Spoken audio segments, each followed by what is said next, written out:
கஜேந்திர மோட்சம் நடைபெற்ற இடம் ஸ்வேத தீபம் என்ற தீவு. அங்கே திரிகூட்டம் என்ற ஒரு மலை, அந்த மலையிலே ஒரு தாழ்வரை, அந்த தாழ்வரையில் ஒரு சோலை, அந்த சோலையிலே ஒரு பொய்கை. அந்த பொய்கை எப்படி இருக்கான், கரையில தாழம்பூலாம் பூத்திருக்கு, குளிர்ந்த ஆம்பலாகிய அல்லி பொய்கைக்குள்ள பூத்திருக்கு. தடம் பெரும் பொய்கை வாய், மிகவும் பெரிதாக இருக்கக்கூடிய பொய்கையிலே, அந்த பொய்கையிலே வாழும் முதலை, வாழ்ந்திருக்கக்கூடிய, வசித்துக் கொண்டு இருக்கக்கூடிய முதலை.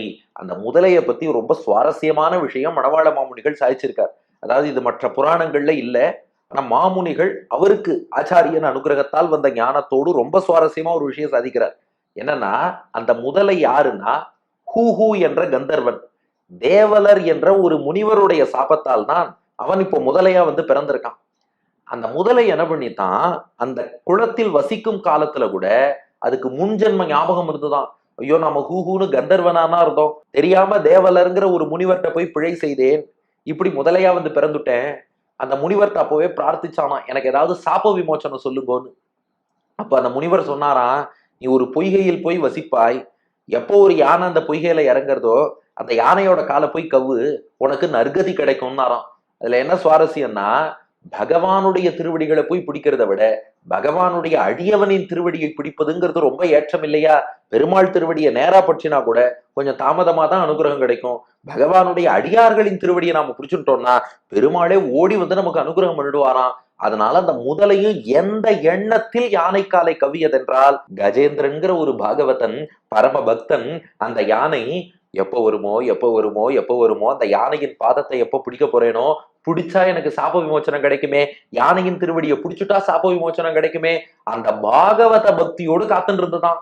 அடியார்களோட திருவடிகளையே தியானிச்சுன்னு வாழறோம்னா அது போல ஒரு வாழ்வு கிடைக்குமா? அதனாலதான் அது வாழும் முதலை.